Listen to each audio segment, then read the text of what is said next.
just my tell pleasure. me, Thank you so much. yeah, so tell me, Deepti, how do you want, I'm just going to hand it over to you to do as you please, as you just lead the session, answering All questions, your whatever it ways. is, you know? So So just, you can just go I'll ahead. just hand it over to you completely. Perfect, not a problem. I'll introduce you, and then you can just go ahead with your journey. Like, it's just completely up to you, you know, go with the session. So we'll just like, let's wait another 5-7 minutes, and then we'll just have everyone come and Sure. join us Sure. as we just move forward with the call. You're based in Delhi, Deepti? Yeah, I'm based in Noida. Oh, wonderful, wonderful, wonderful.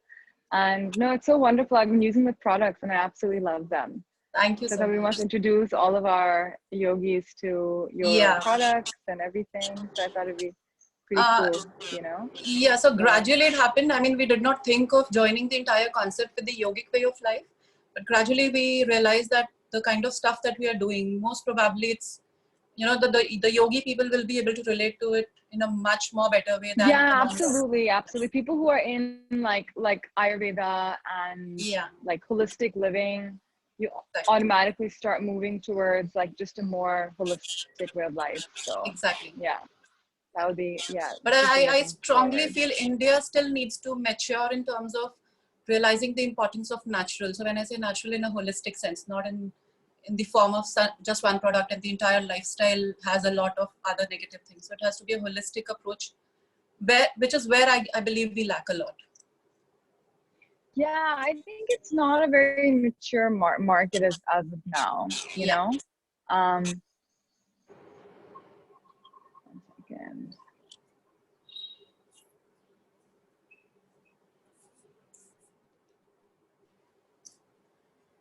So just let me know when are we supposed to start, and then I'll accordingly go. Sure, sure. Yeah, we're already recording actually. Okay. But I'm just gonna give everyone a few minutes to just get themselves sorted out and enter. And okay, perfect. So let's you know, I know a bunch of people have already joined us, a few of our members, let's just keep on coming. But everyone, if you guys want to turn your cameras on, it's always wonderful to have more cameras on than off, just because, you know, you feel connected. But before I begin, I just want to thank Deepti for coming. You know, I discovered Deepti's products during our yoga fun when we were looking for similar minded people to come join us on board. And I really wanted to bring on brands that were conscious and ethical and had similar values.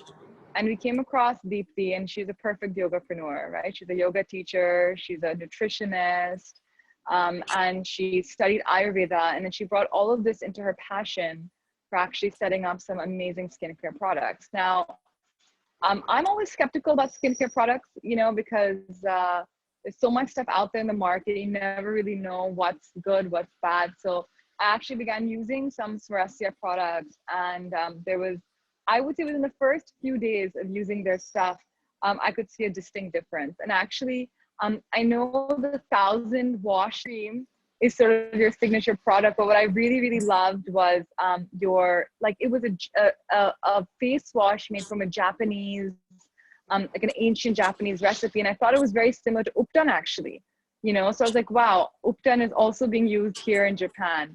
So Svarasya is not only looking at Ayurveda, it's also looking at other traditions. You know, it's looking at Japanese and other Egyptian and Indian traditions to sort of at skincare. And I think I'd love to know from Deepti, there's been a lot of research into ancient skincare rituals about what some of the ancient skincare secrets actually are, you know, and what are some of the, now with like sort of dermatology going through the roof, glycolic acid and all sorts of stuff, is it possible to achieve these same results using ancient skincare? It's not possible, you know? So just some of these are the first couple of questions that come to mind. And I'm just going to leave it onto Deepti to talk about Deepti, I'm going to hand it over to you completely talking about your journey, how you started, some of the rituals that you think are your favorite that every woman needs to know, and how this complements an Ayurvedic lifestyle. And then we can open it up to questions. You know, we're already recording, so you know, we're just getting going as people keep on joining us. Sure. Thank you so much, Ira. Thank you for a lovely introduction. This is completely over to you now, Deepti. Thank you. Thank you, Ira, and thank you so much for a very lovely introduction. So I'm sure there's a lot to grasp in the entire session. I would, for the attendees, I would highly recommend you can just have your pen and papers ready, because I'm sure you'll be having a lot of notes to make out of whatever we discussed today. So let me just start with my introduction. I am sorry, Deepti, one more thing. Yeah. Sorry, Deepti, one more thing. Sorry to interrupt you, but I've also made you host now, so you have host control. Sure. So, you know, we're all here. Aditya's here, I'm here, but you know, you're welcome to unmute people if you wanna, if they raise their hands, or if you just want to do this over chat, whatever you prefer. Some people want to hear the questions, some people like to see them in chat. So just whatever you're most comfortable in. Now the session is yours. So again, everyone, it's really exciting to have Deepti, and you know, as someone who's used her products ourselves, in fact, we loved her products so much that we put them on our store, on our yoga store, on our website. So after the session, if you guys feel compelled to, I really encourage you to check out her products. They're very well priced. They're extremely genuine. And I think one of the biggest concerns that I have is ingredients that some of these brands use. You know, even some of the best brands, I'm like, where are they getting their ingredients from? But I know that your products ingredients are also very specially sourced. So love to hear about all of these rituals. So thank you. Over to you now. Thank you so much. Sure.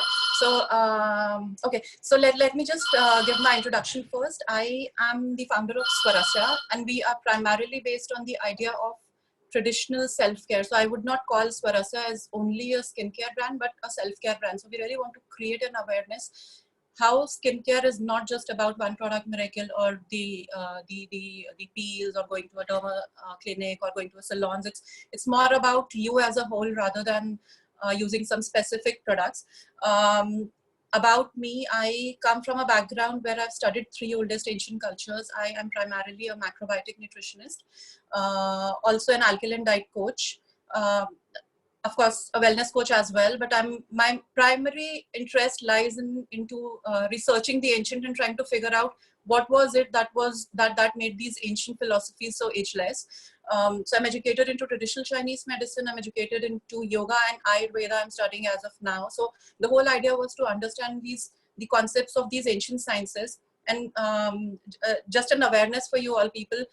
The more I got into it, the more I realized that all 3 different ancient cultures, traditional Chinese medicine happened in Japan and China, Ayurveda happened in India, yoga of course happened in India, but these are the oldest cultures, and of course one of the other ones, which is the Greek or Egyptian culture, happened in some other land. And all 3 different cultures talk just one single language, whether it be your beauty, health, vitality, strength, whatever you call it. Everything lies on the concept of balance. If you're balanced physically, mentally, emotionally, everything automatically starts to fall in place. So that's the ideology behind Svarasya. Also, we as a skincare and self-care brand, we just don't want to focus on the products that we are doing, but a lot of focus on a lot of information sharing, a lot of awareness, educating people how your foods make you, how your lifestyles make you, how your daily choices make you, how the rituals that you follow on a daily basis, how do they create you on a regular basis. And it's a continued process. I would say it's not a one product miracle. It's never a one product miracle. And I'm sure a lot of us have already experienced using a lot of products and still searching for the solutions, because as I say, one product miracles is a myth, it does not work. So let's just talk about, okay, so before I move ahead, I have a giveaway for you all. This is our flagship Shatadhata Ghrita ghee cream, I guess. So Ira is also using the same one. This is a 5,000-year-old Ayurvedic formulation coming from old Ayurveda tradition. So the formulation for this is mentioned in Charak Samhita. And when we started doing it, it was really a challenge, because making this product is not easy. And one of the another awareness that I would want to create specifically about this product is, when we started researching it, and we were trying to figure out what were the ancient remedies and what ancient women used to do, somehow we came across this product. And when we got deeper into the research, we figured out that I guess a very small part of India manufactures this, and 95% of Shata Dhota Grita is exported to UK or US. There is huge market for this product outside, but in India, being Indians, being that Indian heritage, we are not aware of this formulation. And that's where we took up this challenge to kind of, you know, come up with this product and make it. So by the end of the session, I will have some questions for you, and we will be announcing 2 giveaways for the best answers. Okay, so how are we supposed to start the session? When you listen to the session, just be very open-minded and very flexible and broad about your thought process, because what I shared sorry today guys, I just want to say something. But guys, the giveaways are valid to those who keep their cameras on. That's the giveaway.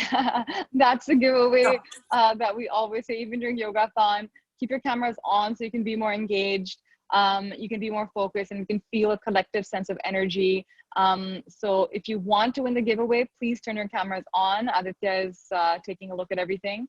Deepti, please announce what the prize is going to be. There are 2 giveaways, so a very good chance that you may win one, because you're restricting this session to our members. So please, guys, turn your cameras on if you want to be eligible for winning these products. So one of the giveaway is going to be our Kumkumadi Kesra. This is again a very old ancient product, again mentioned in Ayurveda. It's a face serum, oil-based, but has a very velvety feel and a very natural appeal. Specifically for the yogis, this is one product which is my favorite. Coming back to our session, so I'll be talking of when we started creating Svarasya, the idea was to create something that talks of the philosophy and not just the products. That's where the lineage that I come from, I could clearly see the short-term approach that we generally carry from the skincare perspective in our modern society today, and what is it that actually creates you from within. We figured out 5 pillars, but I'll talk of them later. Let me just talk of some common skin problems that we all go through on a daily basis. It could be dry skin, acne, aging skin, sagging skin, wrinkles, hair fall, and number of skin problems. And the only solution that we know is, if it is a severe problem, we end up going to a doctor, or if it is a skincare problem which can be handled without any medical intervention, we prefer going to a salon or a derma clinic to the maximum. And do we ever find a solution? I mean, of course, temporarily, I believe yes, but in the long run, we see the skin keeps aging and aging and aging, and there's no end to it. From the internal perspective, the 5 pillars that we figured out, which actually enhance you from the inside, and the ones which also spoil your beauty from the inside, the internal factors, the primary factor is your hormones. As your hormones start to, you know, kind of go up and down because of our dietary factors, because of our lifestyle factors. Hormones is the communication between your body and your mind. So when I say body, it's also the communication between your skin, your gut health, your mind, everything working all together. If that communication channel is disrupted, which is the hormonal channel, you do whatever, you apply anything, you will not get the results. And of course, temporarily, you will keep seeing results basis what treatments do you go ahead with. But here I'm not talking of the treatments, I'm talking of the healing at the root level. So you start creating that skin from the inside. So some of the things that actually spoil your beauty from inside: your hormones, your gut health, your daily choices, whether or not you're following any rituals, so these are some of the common factors which will make huge difference, specifically acidic body state and internal inflammation. So this is a very root level concept of inflammation. This is the same concept that causes arthritis or maybe heart disease or a cancer. Aggravated condition of inflammation may lead you there, but initially when these conditions start to happen inside the body, which is inflammation, at a very subtle level, the body will start giving you a knocking. It will start telling you something is wrong, and that knocking might show up in the form of some short-term condition, something like a sinus or a cold or a flu or skin erupting out, acne, pigmentation, all these issues. Now, if we keep doing solutions which are very superficial, just on the skin, everything is being created from the inside. Unless those hormones are taken care of, unless your gut health is taken care of, unless your body becomes alkaline in nature, it's not going to give you the results that you may be actually seeking. So based on the skin problems that I mentioned and the internal parameters which give you skin problems, along with the ancient philosophies that I studied over time, we came up with these 5 pillars. That is everything about skin from the inside out. So the very first pillar that I would want to talk about is It's the very first, of course, is nourishment. That's very close to my heart, and I guess that there is no compromise on that.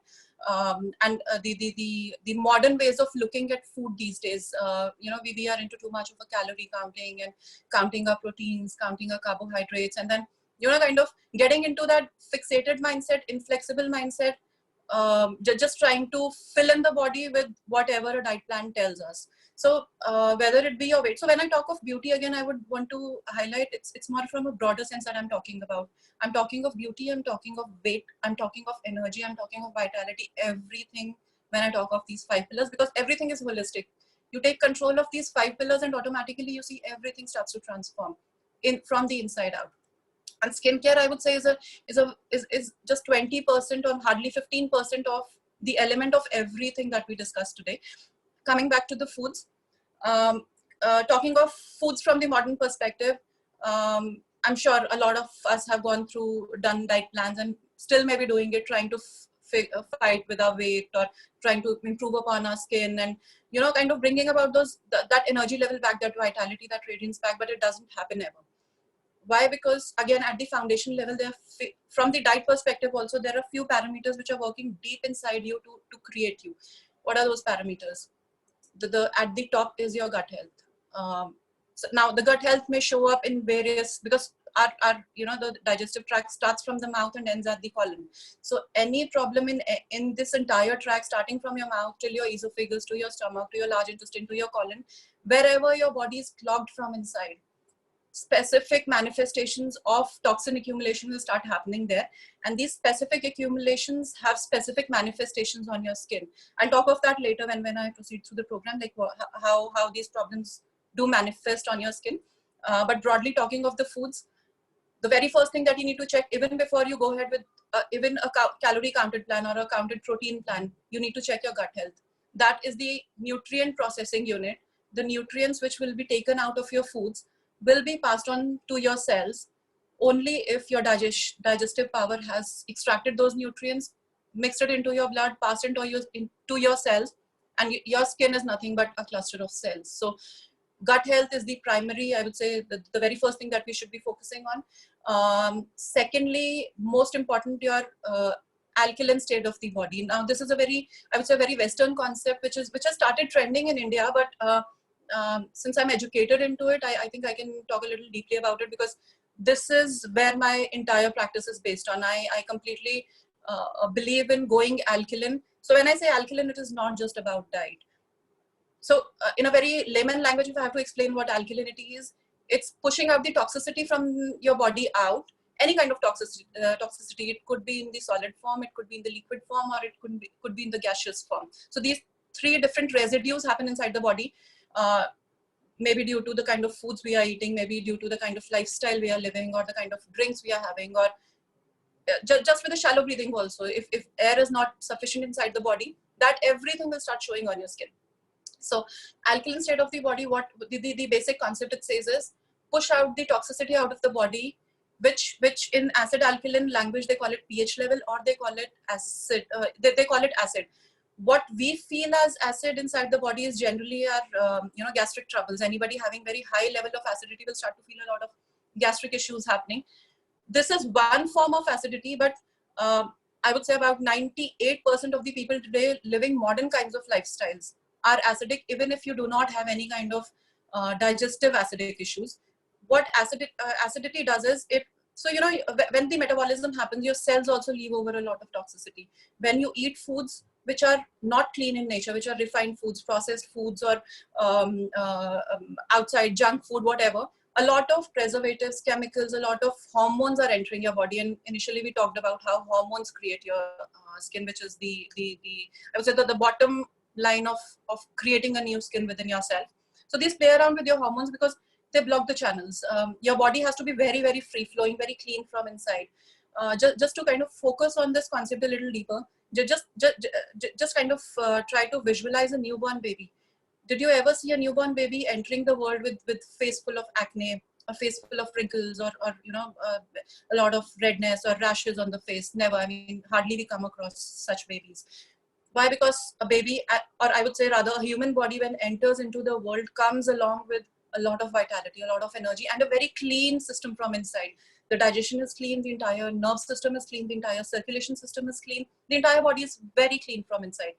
As we grow older, as our hormones start to develop, as the lifestyle choices that we make start to happen over time, gradually we see our health starts to deteriorate, but we never correlate that link with it could also be one of the reasons behind our skin problems as well. So alkalinity, maintaining pH level is I would say that's at the bottom line. Again, from the solution perspective to creating a very good skin, you start with say, and it's not going to happen in a day. I mean, you have to be gradually working towards pushing out the toxins, putting in the good stuff. When I talk of alkalinity, I would want to share one recipe with you, which is again Svarasya's staple smoothie, I would say green smoothie, which is super alkaline, very cleansing in nature, high vibrational energy. So that is what you need to bring about not just physical beauty from the inside, but also that emotional and spiritual beauty, you know, reflecting from inside out, which is something like a the concept of magnetism. You get attracted to somebody even if they do not have a very good feature appearance. So that's kind of inner, but I'll talk of that later. So talking of the foods, what kind of foods can make a difference to you? Include as much greens as possible in your diet. That's the, I would say, on the alkalinity scale, they lie on at the highest level. When I say green vegetables, more towards the green leafy vegetables, coming over to the vegetables which grow on you know, upwards, which something like okra or something like a pumpkin, which is more of a ground level vegetable, but anything which is growing upwards towards the earth and capturing the energy of the sun, pulling in all that energy through the process of photosynthesis and processing the best nutrition, which is, I would say, which is the electric charge for our body. So that's going to make huge difference if you start bringing those changes. Smoothie recipe, if you want, you can write it down, or it is also available on our website. You can just check our website and find out the link there. But at a very bare minimum level, just try to start your day with a platter of green leaves. It could be any kind of seasonal green leaves, washed really nicely, because we don't know what preservatives it may be having. If you believe that it could be, you know, you're not sure of the purity of the greens, you can blanch it also a little and then consume it. Have one apple or a pear and one lemon. So these three things have all the power to start cleansing you from inside and start making your body alkaline. This is also very important from two aspects. One, because the smoothie is of course giving you a lot of alkalinity, but from the perspective of also stopping the intake of acidic foods that may be going inside your body on a regular basis, on a daily basis. Something like a milk tea, or something like a bread toast, or whatever, you know, processed food choices you start to make in your diet. Just one transition and see how things start to change for you, gradually to your skin, but initially to your bloating levels, to your mood levels, to your energy, vitality, feeling light. All those changes gradually will start to happen. Third thing that I would want to talk about, which makes a lot of difference, is a detox state of the body, a cleansed state of the body. And I guess Ira would agree with me on that, but from a different perspective, from a yogic perspective, because the whole idea of cleansing. So you know what, I come across a lot of clients who come and say, we want to go ahead with a 2-day detox, or a 3-day detox, or a 7-day detox. Over time, in my education for last 8 or 9 years, I realized that detox it's not a 1-day or 2-day detox. That concept is just not meant for your body. What we need to understand is we need to live a detox lifestyle than doing the detox cleanse, or a 2-day detox, or a 3-day detox. Of course, I'm not saying it's not going to work. It will definitely work, but on a constant basis, the cleanse that start to happen inside the body, it's not a 2-day process. So you've accumulated all those toxins, you've uphealed all those hormones for years, for 10 years or 15 years. You're accumulating all that. You're doing a lot of stuff that's not meant for your body for last, say, 15 years or 20 years, or whatever age you are. And then we believe that 2-day detox will completely cleanse us and bring back to our balance.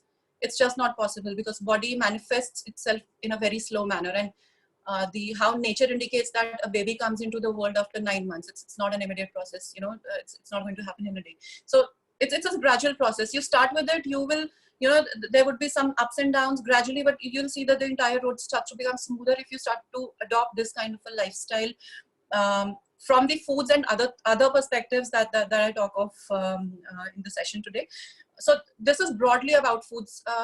Just to summarize this thing, I guess we need to really start to think in a very broad manner, get over the idea of calories, proteins, carbs, just get over it, because counting is something that our body was not ever made for. You look at our ancestors, they never spent their lifetime just counting what am I eating, maintaining a diary, and then putting things at a perfect time and doing that. It's more about transition beautifully in a way that your body transforms and gets strengthened, and then you are able to, in a balanced way, start accepting everything that happens with an alkaline state of the body to begin with, alongside also focusing a lot on living a detox kind of a lifestyle. I would again repeat, detox lifestyle and not a detox program.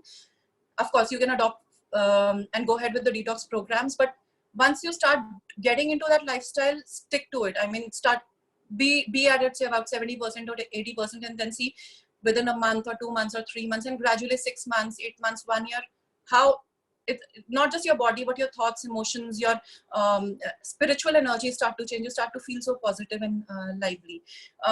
So that was our first pillar, which was about nourishment. Secondly, the second pillar that I want to talk about is body work. Now, of course, it's very obvious when I say body work. I might be sounding like exercise. Yes, I am, but this is a very broad concept. It's not just about exercise that I want to talk about here. Exercise is one of the components. What form of exercise you choose is your choice. If you look from one perspective, the way yoga is happening these days, it's more of a exercise pattern that they're working on. The underlying concepts are not taken care of. So I guess again, I would want to talk of ERA and their team. They're doing a very wonderful job creating that awareness that it's not, exercise is not about moving your hands and moving your legs and getting into those beautiful postures and kind of being into that. It's more about aligning with yourself. When you get into those postures from a space of consciousness, from a space of focusing on aligning your breath with whatever postures are you doing, and kind of expanding into your practice to a level where even if it is paining, it's a very beautiful pain that's happening to you. It's not something that's you give up because that pain happened yesterday, that muscular pain happened to me yesterday, I'm not going to practice for another 10 days or 15 days. I would say that's more of an exercising concept, but I don't want to talk of the exercising concept here. I want to focus on the body work here. Body work includes any kind of exercise. My personal choice any day and every day is going to be yoga. I personally do not believe in gymming, for the simple reason, oxygenation for the body is very important, specifically if we talk of the skin health. In a closed environment, in a gym, it's a very stale air, kind of moving on inside, hundreds of people there, and it's, of course, you're working on your muscles, that there's a specific target that you're working on, it's giving you some results. But if you're looking for that mind body connect, I don't believe in gymming that ways.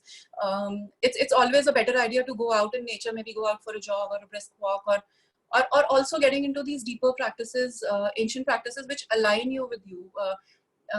And if I talk of these ancient practices from 3 oldest ancient cultures of the world, every ancient culture has over time developed its own practice, which the whole idea was to create movement inside the body and flow from the perspective of also aligning your breath, and where you start to align this entire mind body thing with yourself.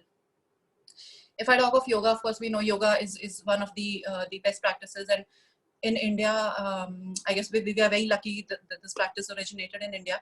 But if we talk of traditional Chinese medicine, which is again a very Japanese way of looking at your body and developing those healing practices. So traditional Chinese medicine is something like Ayurveda of Japan and China, if in a very layman language, if I have to talk about it. Their ancient practices, which are about body work, which are about movement, which are about also exercise, which is just one of the component, but more about creating a pranic flow inside your body. Practices such as Tai Chi, practices such as Qigong, practices, these martial art practices, these are these ancient practices similar to what India gave to us as yoga. Eastern philosophy created their own forms of these, which is more about energy balancing. So yoga is more about, it's more about, working towards your physical body first and gradually removing those layers and moving up those layers, which are the koshas in the yogic language. Physical kosha, you get strengthened at the physical level, gradually move on to a different layer, which is your mental, emotional level, and then to the level of bliss. So that's altogether a different philosophy. But why I want to focus on this part is, generally when we think of exercise, the only things that come to our mind is either gymming or maybe jogging. Of course, a lot of people are getting outdoors. Running, of course, it's again a very good form if as long as it is being done in a green outside environment. But one thing that all these activities lack is your focus, alignment of your breath with your body, which I guess yoga, Tai Chi, Qigong, and these martial art practices, these are the ancient practices that align you. How these create beauty, you will get to know later when I get on to our fifth pillar. But just to broadly talk about it, when you do a lot of gymming exercises or exercises which create a lot of stress inside your body, you may not be feeling that stress at a physical level, but you might just feel that tiredness or that constriction inside the body. How it is manifesting or affecting your beauty from the scientific perspective also, when you put a lot of pressure on your body, there's something called free radicals which get released inside your body. That generally happens if your breath is improper. I mean, that's one of the reasons, but other reasons are stress and wrong kind of foods which create pressure from the inside. So any kind of constriction or pressure that happens either through exercise or through wrong foods or through stress or through negative kind of thinking or through a work profile where you know you choose to kind of just be in your work and live a very imbalanced kind of a life, all those stressors pile up and they put your system into something called an adrenaline rush, which from where a hormone which is called cortisol releases. Now this cortisol, of course, it's very important for us. It kind of gives us that push and activity to get out and do things on a daily basis. But when your body is constantly high on cortisol because of different factors through diet, lifestyle, and various other things that we just talked about, constantly your digestion will be off. So I'm trying to explain it in a very layman language.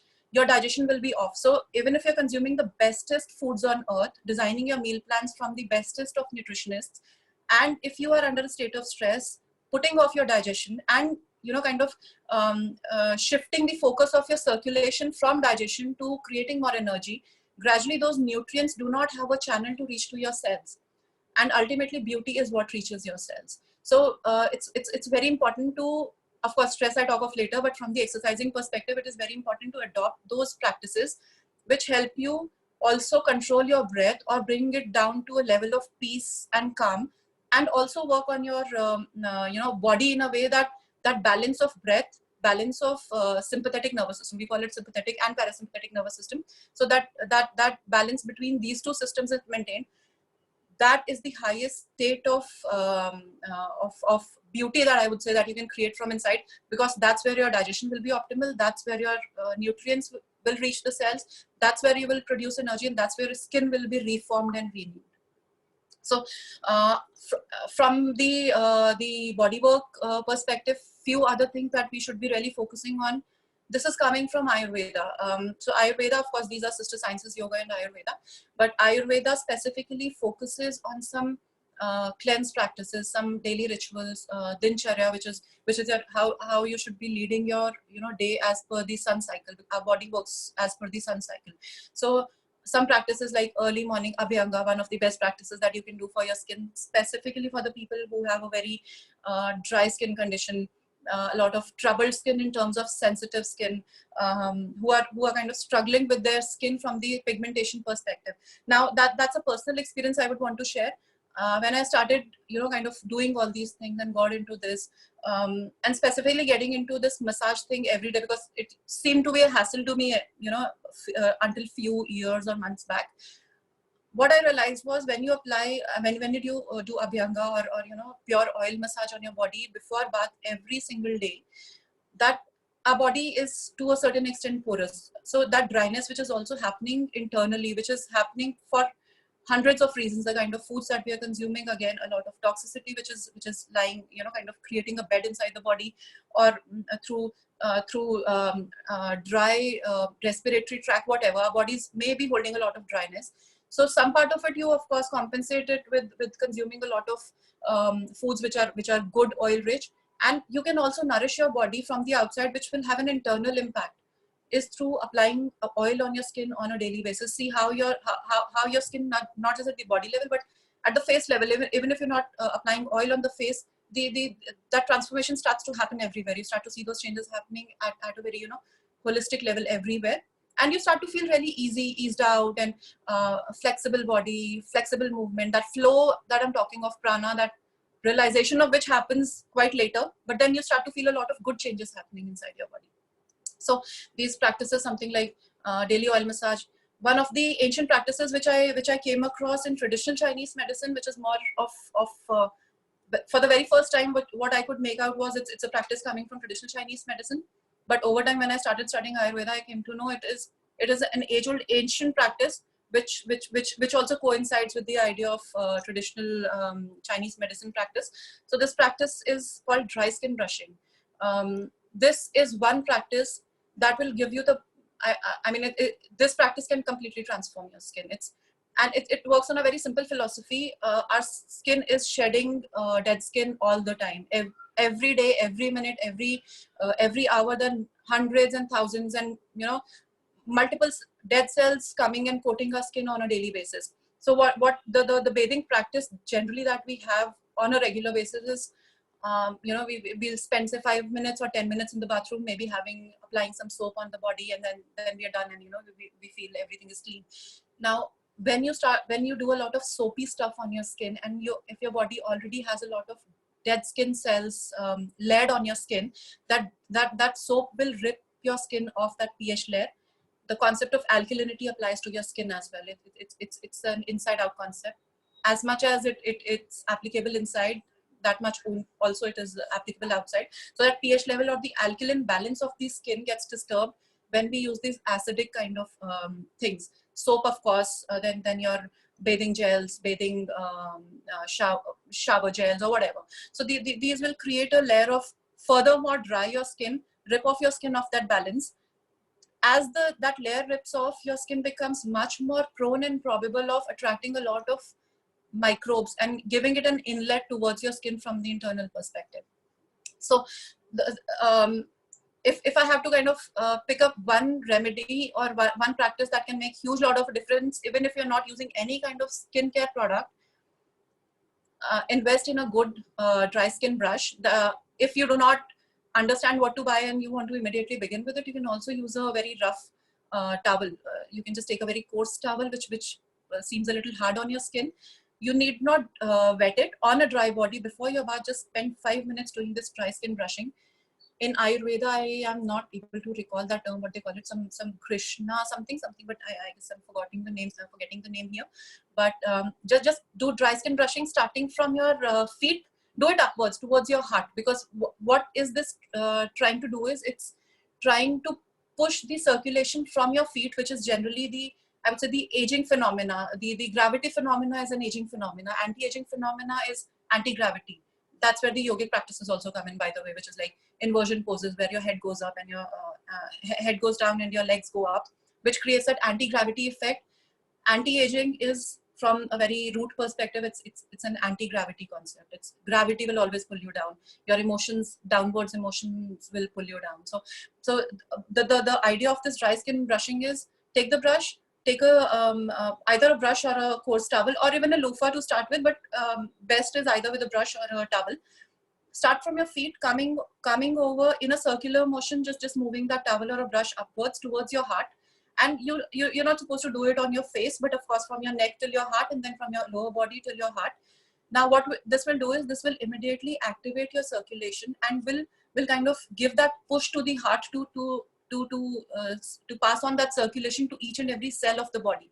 You do it for 5 minutes. If you do it nicely, researchers have proven that this activity is as good as half an hour of jogging. It's that powerful.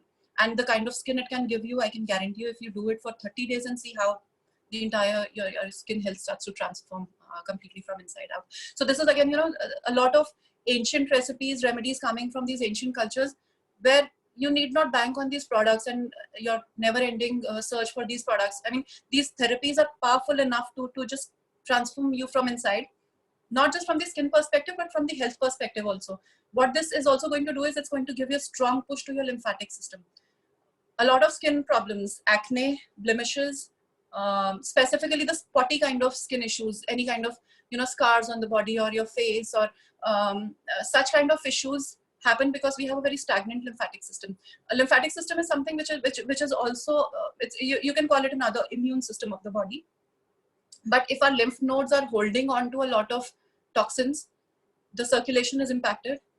Lymph nodes ultimately holding a lot of toxicity. That toxicity has to come out from somewhere. If your channels are blocked, if you're constipated, if you're not doing exercises, you're sitting in an AC environment all through the day, those channels are blocked. Your skin needs to sweat out to push out those toxins. You have to have a very good bowel health to push out those toxins outside. Now, but having said these two channels, of course, are important. We know that, but it came as a strong surprise to me when I was studying TCM about the elimination channels that you're talking of, which push out the toxicity and give us a very good skin, is of course through our is sweating is one of the activities, and of course passing out solids and liquids out of the body is another practice.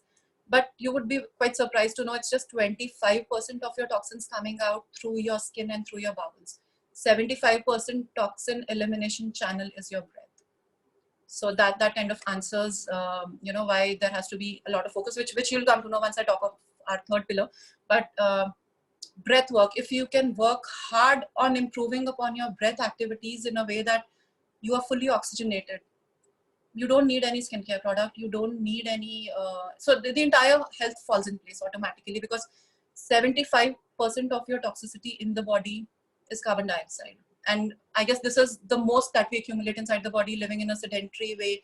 Even if we are exercising, of course carbon dioxide is getting out if we are exercising, but if we are more into a gymming way of life, the free radicals are side by side being produced, because the breath is not aligned with your body, and a lot of oxidative stress is happening because sympathetic nervous system is getting activated, and we really need to working on the balancing system, which is the parasympathetic nervous system, which aligns your breath with your body and then creates that breath from the inside. And that's why I guess I have a strong focus on why yoga, because it's a complete science of beauty also, if I have to put it across like that, along of course with Ayurveda, which kind of joins it with its own practices, rituals, dincharya practices on a daily basis. Kind of, these are some of the two strongest practices that I believe in. Some of the other ones, which are from the cleanse perspective, I would say are neti, jal neti. Now this is again for the nasal cavity, but this can eliminate your face, skin and the facial appearance like anything, because one, of course, it is bringing out all the toxins, but secondly, what it is doing is we have those facial nerves and muscles, which are, so as the water goes in and comes out of our nasal cavity, there are a lot of associated nerves which are kind of joined together in this specific cavity. When the water passes out, it stimulates all the associated nerves and muscles which are kind of surrounded in all this area. So Jal Neti is meant to work on you holistically from an ENT perspective, and not just on your nasal thing. And if you gradually kind of make it a practice again, doing it once a day, but there's a specific way of doing it. Maybe I guess Ira is the best person to guide how to do it, because there are some do's and don'ts and how to do it, how to start it and how to end it. There are specific rules around that. But if you understand and learn how to do it and gradually make it a part of your lifestyle on a regular basis, you see how the radiance on your face starts to get better. The acne or the wrinkles, or you will start to feel a lot of clarity happening on your skin just doing Jal Neti. Another session that another practice rather, I would say that makes it, again, one of my favorite practices is nasyam, which is nasal oiling. Again, this is something that I am still not very close to, because it's a part of my studies as of now, but again, a recent discovery, I would say. But this can kind of our skin is, of course, skin is cells, but skin cells or the entire body cells is also a lot of fat, a lot of oily texture on the skin. So this, from the external perspective, what this practice of the nasyam, which is about putting two drops of oil, I guess it's almond oil and pure ghee. So whatever purity level of products you have, either of two, you can use, and just put 2 drops in your nasal cavity. Very, very good for sinus, if it's not a mucus filled sinus, of course, if you have a dry nose at that point in time. And then so when you add this, what this will do is, once you do Jal Neti, of course it will pull out a lot of toxins. But when you add those 2 drops of oil in the nose, the dryness that gets created because the water has gone in will be lubricated by the nasyam activity. So this is a complete cycle from the outside to kind of first flush out your nose and also flush out and activate and stimulate the facial nerves and muscles, and after that lubricate it. So that lubricate will create that fine balance of oil and that plumpy look on the skin. So these are some of my favorite Ayurveda practices which I could study as of now and kind of create some awareness. As I go ahead, of course, you know, I'll start adding a lot of other stuff to it as well. Coming on to our third pillar, emotional health. I believe strongly, over years I've started believing how emotional health spoils your beauty, I would say rather. Of course, a lot of all the ancient traditions rather, Ayurveda talks of it, yogic practices talk of it, and they have their own philosophies, and now science also talks about it. They've kind of justified how emotional health spoils your entire beauty. But out of, you know, all these practices that I studied and came across over years, one of the best logic that I came across how emotional health spoils your beauty was from the traditional Chinese medicine. From the traditional Chinese medicine perspective. So in traditional Chinese medicine, how it goes is organ health, emotion, and skin health. These are three related terms. So I'll try giving you an example on that. Just one example, but there are, you know, multiple associations on the similar lines. Liver. Okay, liver is a toxin processing organ, and this is responsible for processing all the toxicity which our body is either creating inside, or whatever we are taking through foods, or whatever we are applying on your skin, or whatever we are inhaling through our nose, whatever. So through our senses, whatever is going in will be processed by our liver. And if the liver is clogged, okay, in most of the cases today, the liver is clogged. I would really want to create that awareness also, because the kind of food choices that we have, the liver is mostly clogged, or it's not at its optimal level.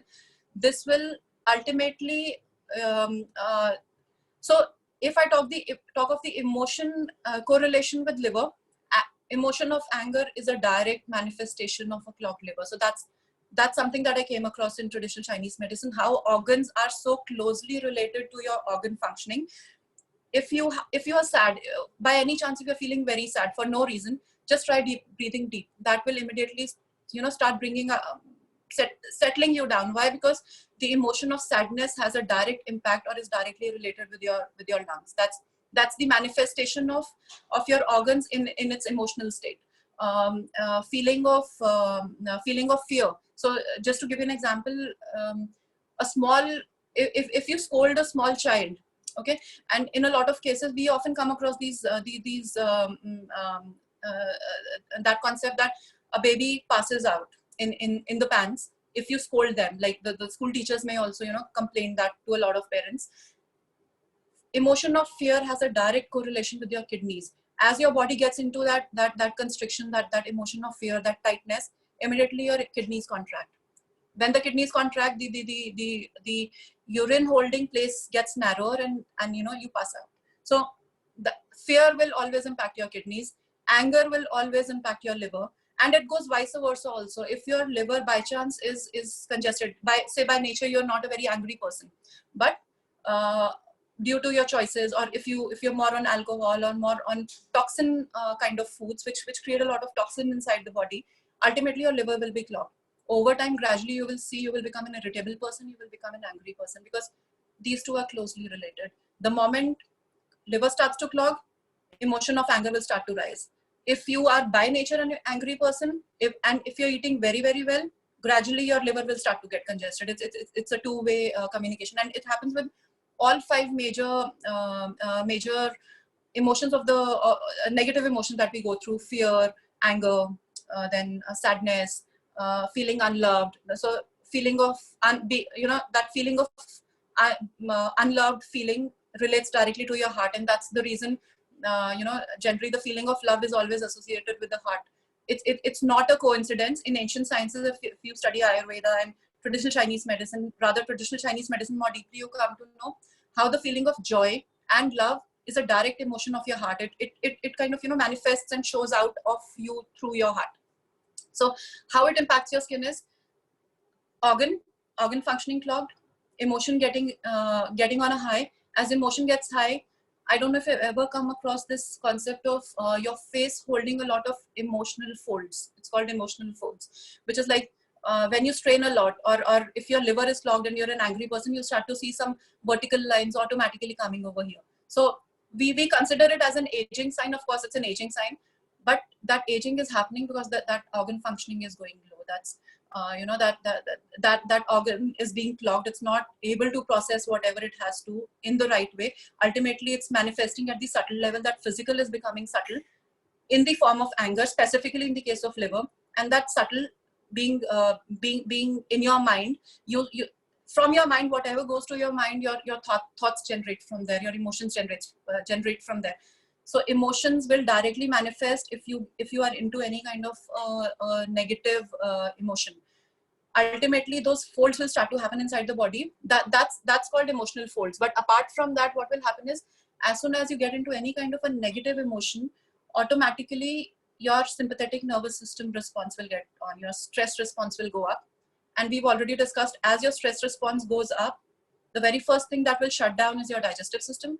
If your digestion has shut down, you have the bestest of foods, you apply the bestest of skincare products, you will never be able to reverse what's going wrong inside. So the root of it is it's much deeper than we understand. It's not just about one product miracle. It's about getting deeper into, starting from your foods to your body work, getting still more deeper, looking into your emotions and seeing and managing, trying to understand what is it that's creating you. One of the best practices that I came across when I got deeper into the emotional health for beauty is, of course, we may not be having direct control on our emotions, but a practice that you can of course follow to control your emotions is start doing one thing or one activity in a day that takes you out of your daily regime or a routine, which makes you really happy on a daily basis. It could be anything, and that must be a creative activity, something like a drawing or a painting or journaling. One of the best practices, I would say. It completely takes you out of your emotions. You can just spill over your emotions on your paper. So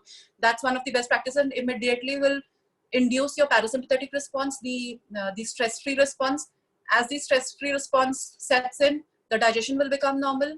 Your nutrients and oxygen will start reaching your blood. Blood will make it reach to your cells, and ultimately it will show on your skin. So that's the chain which is happening when we talk of skincare. Fourth pillar is it's about consciousness, I would say. This is more of a yogic concept. It's more or less similar to emotional health, more focusing on knowing yourself. Like, for example, I'll give you an idea. I mean, I'll take my own example. I come from an IT background. I've worked in IT for about 11 years. Before 9 years back, I started studying all this, and then I transitioned into this field. And I was at my peak of my career when I stopped. When I left my job, it was very tough for me to take that decision. But somehow I was getting very inclined towards these holistic sciences, and gradually I took a decision to kind of pursue my education into this.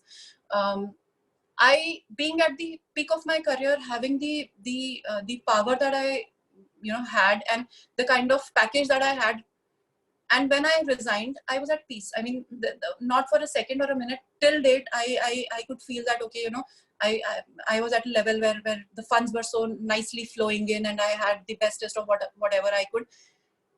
So that was a choice that I made when I started listening to myself. My body, my mind, my entire self, my whole told me, holistic sciences is something that you really want to do. You do it. Let's see how it goes. And on that thought, I kind of left my job, took that risk.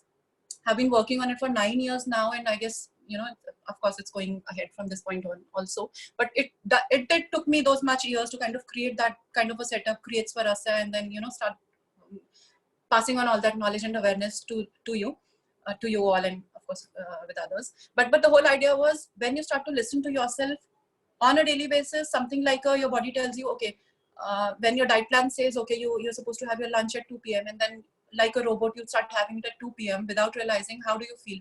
Do you feel full, or do you feel empty, or do you feel like having something cold, or do you feel having something like a hot thing?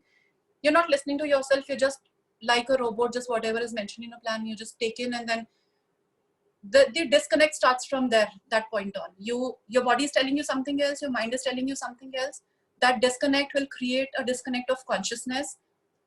When you're disconnected with your consciousness, your sympathetic response will go up, which will stop down the digestion. Ultimately, the entire cycle starts back again. So when I talk of consciousness, again, I guess the best way to be more conscious or get into that path of consciousness, nothing like meditation. I guess that's again one of the gifts from Indian heritage to the entire world. Meditation can completely transform your entire functioning and response from inside.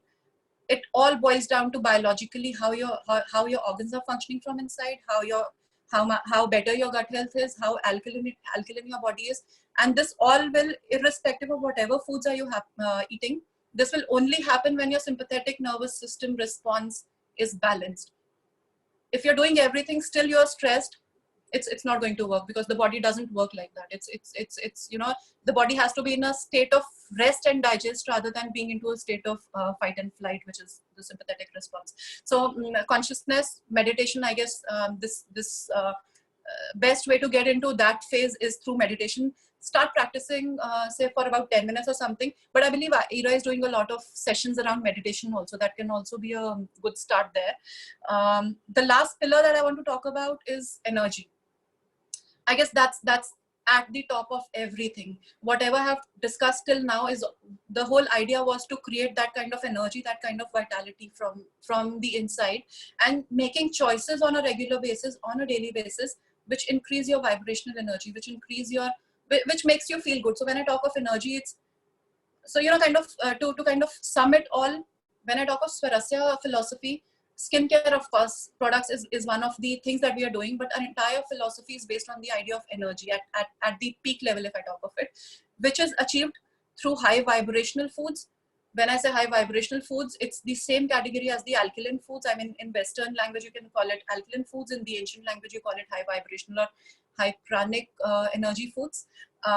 Then your body work, how you align your breath with your body work, so that free flow of prana starts to happen inside the body, which will create you out of you, which will give you your best potential of whatever you are, you know, internally, whatever the possibility for you to achieve is, you will start reaching that stage. If we kind of sum it all into these 5 pillars and start working on it at a holistic perspective, not just looking at one product miracle or one therapy or a 2-day detox or you know, stuff like that. So I guess broadly, this is what I wanted to share. I mean, this is how the entire skin science goes when we talk of inside out, or we talk of pranic energy or pranic beauty, you call it whatever, but that's how the entire science goes. And it's very, very much in sync with what science is proving now. Your you know, gut health, the researchers have started proving now how you talk of eczema, the severe skin conditions, which is psoriasis or the severe ones which were not ever heard of in the ancient times. Our grandparents or the older, you know, generations did not ever have these problems. They started to happen when our life started to transform. A lot of changes started to happen. So I guess I'll sum it all here. And the question that I would have for all of you is, if you could answer me what are the 5 pillars that I talked about, and I guess we can pick up the winner from there, whosoever answers me the 5 pillars. And also, of course, who had been in the session with their videos on, of course, that's a criteria. So in the meantime, let me just see if I can take up some questions. Okay, so somebody says, I have been told by the Ayurvedic doctors not to combine fruits with vegetables. Okay, this is partially true and partially, I would say, not untrue. But what I have understood in my years of practice, of course, combinations do make a difference, and they help you reach a certain stage of pranic vibration or a high vibration or your true potential, which manifests as beauty, of course.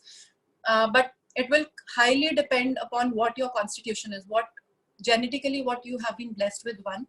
Secondly, over years, what has been your lifestyle? What choices have you been making on a daily basis, on a regular basis? And also, so when I say choices, I include all the 5 pillars that I'm talking of. How has been your emotional health? How has been your physical health? Have you been working on your body, not from the perspective of just losing weight, doing anything and everything to lose that weight, being, spending your life into the gym without realizing that you're short of breath and creating a lot of free radicals, and that wrinkling and aging will start to happen as soon as your breath falls apart. So some of the combinations that are can be easily combined in the fruit and vegetable categories. Green leafy vegetable category, you can combine with any fruit and vegetable. So that's the safest way of, you know, going ahead with it. If I have to pick up the best categories of fruits to join with in this category also, apples and pears are the best ones. So it's again the same thing, the smoothie recipe that I gave you all, which is apple or a pear or a plate of green leaves, seasonal green leaves. Some of the good ones, if you really want to work on removing toxicity out of the body, work with a lot of, say, handful of coriander in your smoothies. Coriander has this very unique capability of binding with the metallic toxicity inside the body and pulling it out of the body. So, which is causing a lot of autoimmune disorders also in today's times, which is also the cause of these highly degenerative health issues, you know, emotional issues, mental issues, hyperactivity. This is because a lot of hard metallic toxicity is kind of accumulating in our cells. So, so yeah, so, you know, the best fruits, I would say, fibrous fruits, which are a little less on the juiciness, can be combined well with green leafy vegetables, and lemon, of course, can be combined with everything, because it's one of the best liver boosters. So we want the toxicity to be out, but that toxicity will only be out when the liver is in its best working condition. So that hint of lemon helps give that boost to the liver. When I say lemon, you also use the rind along with it. Do not so put the entire lemon into it. Just remove the seeds. That is super powerful. Okay, so natural soaps. See, if you ask me personally, I am not in any kind of soap, in favor of any kind of soap at all. Ayurveda has these amazing recipes, which are Upton recipes, which are, you know, healing powders, cleaning powders, and all these. I guess these are certain things which can make huge lot of a difference to your entire skin. If you want to go ahead with soaps, I would say just stick to the ones which have a high oil content and not a lot of acidic stuff, a lot of chemicals. So you can always go back and read the labels, what all chemicals it mentions. If you see parabens there, or SLS there, or sulfates there, or even petroleum there, any kind of products having petroleum, just stay away from all those products. Okay, so okay, so I'm still waiting for the answers to yes. Hey, Dipti, this is Ajita. Can you hear me? Yeah, I can. Yeah. Okay, I would like to try those 5 strategies. Starting with the first one is start your day with the, be alkaline, then jal niti, tension free, massage, and also dropping the dead skin. So these are the practices, but these are not the pillars that I talked about. So I talked of 5 pillars. Okay, let me make it a little easier. Let me make it a little easier in case. Let me see if people have started responding. So whatever you could grasp from these 5 pillars, which you think from the inside out perspective can actually help you create beauty from inside out, you can answer to me in that from that perspective also. I'll make a choice from that.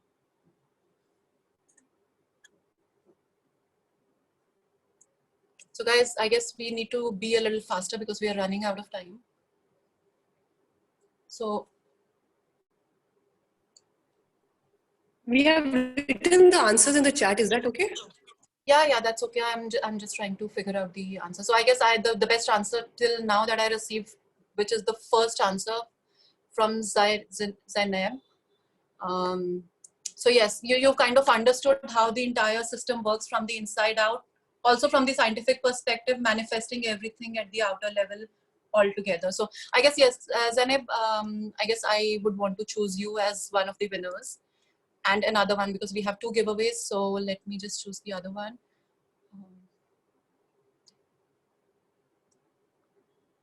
So I guess we do not have much participants. The best answers are the top 2 participants is all that I can see. So maybe we can go ahead with the other giveaway with Soumya Agarwal and Zainab. Yeah.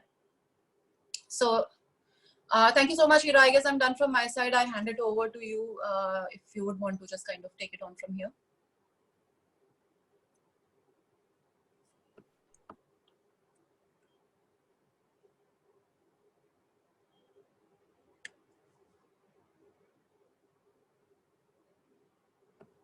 I think Hira is talking on mute. Is that right? Oh, sorry. I was saying that, Deepti, thank you so much, and congratulations, Soumya, and to Zainab for listening with such with such such concentration with your videos on, everyone. Deepti, that was a fountain of knowledge. Thank you so much. I mean, I learned so much here, and I'm definitely going to try and buy a dry brush. I have one, but I've actually not really used it. But this has inspired me to actually go back to the old ancient routine. I guess you are in Goa right now, right? Yeah. So you can just look out for this coconut peel that works as an awesome dry brush. Great. And do you suggest that? Is there a specific one that you would suggest that we can maybe order online or something? I am trying that to, we can, so, any good you can look out does on Svarasya Amazon. have any? Any specific brand I cannot recall as of now, but what you can try is just look out for these organic bristles of the brush. So something like I mentioned about this coconut peel, and any organic fiber. Great. That sounds great. And I think, again, guys, for those of you who haven't won today, unfortunately, never mind, but do check out our website. Svarasya has, we've listed a couple of our favorite products, and all Svarasya products, I mean, I found them really, really wonderful. So I thought that we must invite Deepti to come and share her journey. You can see that she's definitely really, really passionate, and everything that she does is so authentic and from the heart. So thank you once again, Deepti, for joining us, and for really, I think we could have gone on for another hour with just listening to you talk about some of these basics. And I think it encourages all of us to go back, and also that you don't need to buy you don't need to buy expensive products to get good skin, and that's mostly just temporary anyways. So following these fundamentals can really give us beautiful glowing skin, and just good self-care and feeling good. So thank you so much, Deepti. Thank you everyone for joining, for focusing. This was such a educational session. Thank you so much. Thank you so much. Thank you, guys. Thank you everyone for joining. Thank you.